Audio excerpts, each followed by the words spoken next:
రెట్టిగా BRS నాయకులు బొత్స శ్రీనివాస్ గారితో మాట్లాడదాం. శ్రీనివాస్ గారు, 2.5 ఏళ్లు మౌనంగా ఉన్నాము, మేము టైం ఇచ్చాము ప్రభుత్వానికి, ఇకపై ఆగే ప్రసక్తే లేదు, ఇక వాళ్ళ ఫెయిల్యూర్స్ అన్నీ ఎండగడతామని అంటున్నారు. ప్రజా సమస్యలపై పోరాటానికి మీరు ప్రజాక్షేత్రంలోకి వెళ్తాము, సభలు సమావేశాలు కండక్ట్ చేస్తామని చెప్తా ఉన్నారు. కానీ కాంగ్రెస్ నాయకులు ఏం మాట్లాడారో విన్నారు కదా. అసలు దేనిపైన మీరు, ఏ ప్రజా సమస్యలపైన మీరు పోరాడతారు? అసలు సమస్యలు అనేవి ఎక్కడున్నాయి తెలంగాణ రాష్ట్రంలో? ఎందుకు సన్నబియ్యం ఇస్తున్నామని పోరాటాలా? ఇందిరమ్మిళ్ల కోసం ఇస్తున్నందుకు పోరాడుతున్నారా? రేషన్ కార్డులు ఇస్తున్నందుకు పోరాడతారా? ఆరోగ్యశ్రీ అమలవుతున్నందుకు పోరాడతారా? దేనిపైన మీరు పోరాడతారు అని అడుగుతున్నారు. మొట్టమొదట రాజ్ న్యూస్ వీక్షకులకు, మీకు అక్కడ ఉన్నటువంటి మిత్రులు అందరు కూడా నమస్తే. పాపం వారు అంటే చేసిన మనం లెక్కబెట్టగలిగే అంశాల పట్ల స్పందించిండ్రు. బాధాకరమైనటువంటి అంశం ఏంటంటే సమకాలీకులు నాతో పాటు అనేకమైనటువంటి చర్చా కార్యక్రమాల్లో పాల్గొన్నారు. మిట్టా నరసయ్య గౌడ్ గారు ఆయన ఇట్లా స్పందించడం అయితే బాగుండదు. ఎందుకంటే వారు పెట్టుకున్న సమావేశము అస్తిత్వం కాపాడుకోవడానికి, లేకపోతే కవిత గారి పార్టీ పైన వారు ఆలోచన చేయడానికి అని అన్నారు.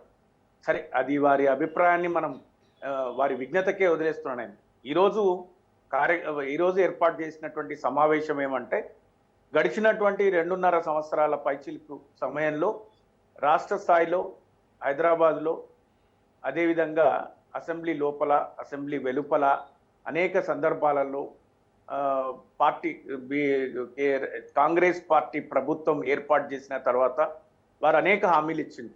అంటే వారు మాట్లాడిన కొన్ని అంశాలు మినహాయిద్దాం, అది చేసిందే అనుకుందాం, అది పాక్షికంగా చేసి పూర్తిగా మేము చేసినాము అని చెప్పుకుంటుంటారు కాంగ్రెస్ పార్టీ ప్రభుత్వము. ఈరోజు రైతులు కరెంటు కష్టాలు కావచ్చు, లేకపోతే ధాన్యం కొనుగోలు అంశం కావచ్చు, రైతులు చనిపోతున్నటువంటి పరిస్థితి కావచ్చు, రైతు బీమా లేకుండా చూసినటువంటి పరిస్థితి కావచ్చు, ఈ ఫీజుల రియంబర్స్మెంట్కు వ్యతిరేకంగా విడుదల చేసినటువంటి జీవోలు కావచ్చు. దాంతోపాటు మీరే అన్నారు, ఒక 2500 మహిళలకు ఇచ్చేదా, లేకపోతే తులం బంగారమా, లేకపోతే పెంచుతున్న పెన్షన్ల ఎగ్గొట్టిన 3 రైతు వీళ్ళదేందో రైతు భరోసా ముందు అన్ని ఓట్లకు బోనస్ ఇస్తామన్న వీళ్ళు సన్నోట్లకు పరిమితమైనటువంటి సందర్భమా, ఇట్లా ప్రతి అంశం. ఇవి కాకుండా ప్రధానంగా సరే ఇవన్నీ కూడా ఆర్థిక పరమైనటువంటి అంశాలతో ముడిపెట్టుకున్నవి అయితే, ఇవి కాకుండా ఈ రాష్ట్రంలో ల్యాండ్ ఆర్డర్ పరిస్థితి ఎక్కడ చూసినా అంటే దొంగతనాలు, జనాలు చనిపోవడము, చంపబడము, ఆర్థిక అది ల్యాండ్ ఆర్డర్ చట్టపరమైనటువంటి అంటే సవ్యంగా చట్టం తన పని చేసుకుపోతున్నటువంటి సందర్భం మొన్న మనం చూసినాం. అదేంటి మల్కాజ్గిరి పోలీస్ కమిషనర్ సుమతి గారు ఒక దిల్సుఖ్ నగర్ లో నిర్వహించినటువంటి మఫ్తీలో వారు ఉంటే ఒక 40 మంది పిల్లలు అర్ధరాత్రిల పూట వారికే వేధింపులు ఏ విధంగా ఉన్నాయి. ఆవిడే స్వయాన వెల్లడించిన అంశం ఏంటంటే, బీయింగ్ ఏ పోలీస్ కమిషనర్, ఆవిడ అన్నది ఏంటంటే 2 గంటల వరకు అక్కడ ఎవరు కూడా గస్తీ తిరగడానికి పోలీసు వ్యాను రాలేదు అని చెప్పింది. అంటే ఇది ప్రభుత్వంలో ఉన్నటువంటి కమిషనర్ హోదాలో ఉన్న వ్యక్తి తన ప్రత్యక్ష అనుభవాన్ని ప్రజలతో పంచుకున్నటువంటి సందర్భం. ఇది ఒక ప్రతిపక్షము రాజకీయం చేసి రాజకీయ లబ్ధి పొందడానికి, ఓట్లు దండుకోవడానికి, రాబోయే ఎన్నికల కోసం పన్నినటువంటి పన్నాగం కాదు. ఇది స్వయాన తన స్వానుభవాన్ని తెలియజేసి ప్రజలు పడుతున్నటువంటి ఇక్కట్లు తెలుసుకోవడానికి చేసినటువంటి ఒక ప్రయత్నం. ప్రభుత్వ పనితీరుకు ప్రభుత్వం హైదరాబాద్లో ల్యాండ్ ఆర్డర్ ఏ విధంగా ఉంది అంటే, ఇట్లా ఈ చిన్న అంశాలు అంటే పరిశుభ్రత కానీ, లేకపోతే మీరు అంటే నేనుండే చోట అనుకోండి, హైదరాబాద్లో అనుకోండి, మీరు దినపత్రికలలో వాళ్ళకు పెద్ద సమాచారం అయిపోయింది. మాన్యువల్ కవర్స్ వేయకుండా రోజుల తరబడి, నెలల తరబడి అవి మురికి కూపాలుగా మారిపోతున్నటువంటి పరిస్థితులు ఉన్నాయి. హైదరాబాద్ మహానగరంలో చెత్త సవ్యంగా సరియైన సమయానికి ఎత్తరు. ఉదయం పూట రవాణా మొదలైన తర్వాత ఇంతకు ముందు అప్పటికే చెత్తను తీసుకొని వెళ్ళినటువంటి పరిస్థితులు ఉండేవి. ఈరోజు ఆ పరిస్థితులు దాటిపోయి 4 అయినా కూడా ప్రజలతో పాటు చెత్త బండ్లు వెళ్ళేటువంటి పరిస్థితి, సమయానికి రాకపోవడము. అంటే ఈ హైదరాబాద్ పరిశుభ్రత కానీ, హైదరాబాద్ డ్రైన్ వ్యవస్థ కానీ, లేకపోతే హైదరాబాద్ లో ల్యాండ్ ఆర్డర్ కానీ, రాష్ట్ర వ్యాప్తంగా కానీ పట్టణాలలో ఇట్లాంటి పరిస్థితులను వీటికి పెద్దగా అంటే ఉన్న సిబ్బందిని నిత్యం పర్యవేక్షిస్తూ చూడాల్సినటువంటి అంశాల పట్ల కూడా ఈ ప్రభుత్వము అప్రమత్తంగా ఉండకుండా పాలన గాలి కొదిలేసి వాళ్ళు ఏం చేస్తున్నారు మరి తెలియదు ఏం చేస్తున్నారు, దేని పట్ల సమీక్షలు నిర్వహిస్తున్నారు. సరే ప్రతి సందర్భంలో ఈ 2.5 ఏళ్లలో వాళ్ళు మాట్లాడేది ఏంటంటే డబ్బులు లేవు అప్పులైనాయి. మరి మీరెందుకు అప్పులు చేసిండ్రు?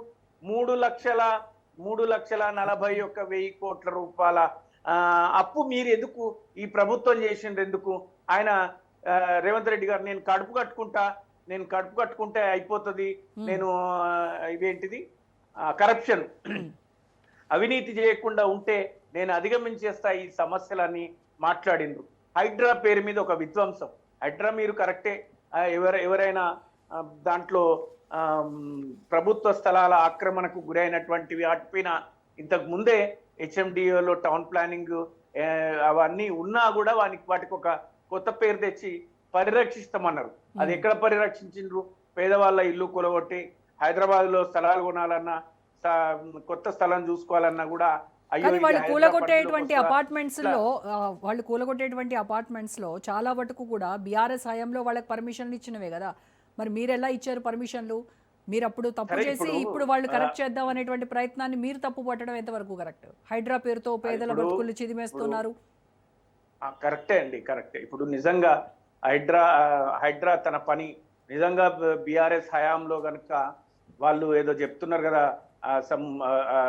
నదీ పరివాహక ప్రాంతంలో తీర ప్రాంతంలో బఫర్ జోన్ వాట్లల్లో పర్మిషన్లు ఇస్తే మేము కూలగొడుతున్నామన్నారు. ఇంతవరకు నేనైతే అట్లా పెద్ద అపార్ట్మెంట్లు అట్లా పర్మిషన్ ఇచ్చినాయి బీఆర్ఎస్ హయాంలో ఇచ్చినాయి కూల్చగా అయితే నేను చూడలే. 40 ఏళ్ల నుంచి రెక్కలు ముక్కలు చేసుకొని డొక్కాడని పరిస్థితిలో ఉన్నటువంటి ప్రజలు కట్టుకున్న ఇండ్లు, అక్కడ నల్లా ఉంది, రోడ్డు ఉంది, ఇంటి ట్యాక్స్ కడుతున్నారు. అట్లా ప్రజలు బయటకు వచ్చి చెప్పిండ్రు. పదే అది చెప్పుకోవడం కూడా నాకైతే భావ్యం అనిపిస్తలేదు. ఇది వదిలిపెట్టే ఇట్లాంటి అంశాల పట్ల వాళ్ళ హైడ్రా పనిచేస్తుంది.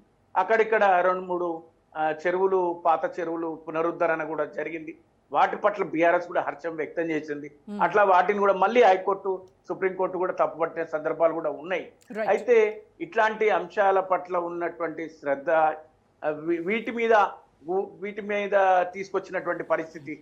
సో కనీస మౌలిక వసతుల పట్ల శ్రద్ధ లేకుండా వ్యవహరిస్తున్న ఈ ప్రభుత్వ పనితీరు కావచ్చు, వాళ్ళు ఇచ్చినటువంటి హామీలు నిలబెట్టలేని పరిస్థితి కావచ్చు, ఇంకా ఇట్లాంటి వాటిలలో క్షేత్రస్థాయి నుంచి అంటే ఇప్పటి వరకు పట్టణాలలో హైదరాబాద్కే పరిమితమైనటువంటి ప్రభుత్వం పైన యుద్ధము రేపు క్షేత్రస్థాయి నుంచి పార్టీ నిర్మాణం చేసిన తర్వాత ఈ రాష్ట్ర ప్రభుత్వం పైన ఖచ్చితంగా పనిచేసే విధంగా రాబోయే రోజులలో పార్టీ నిర్మాణం జరుగుతుంది.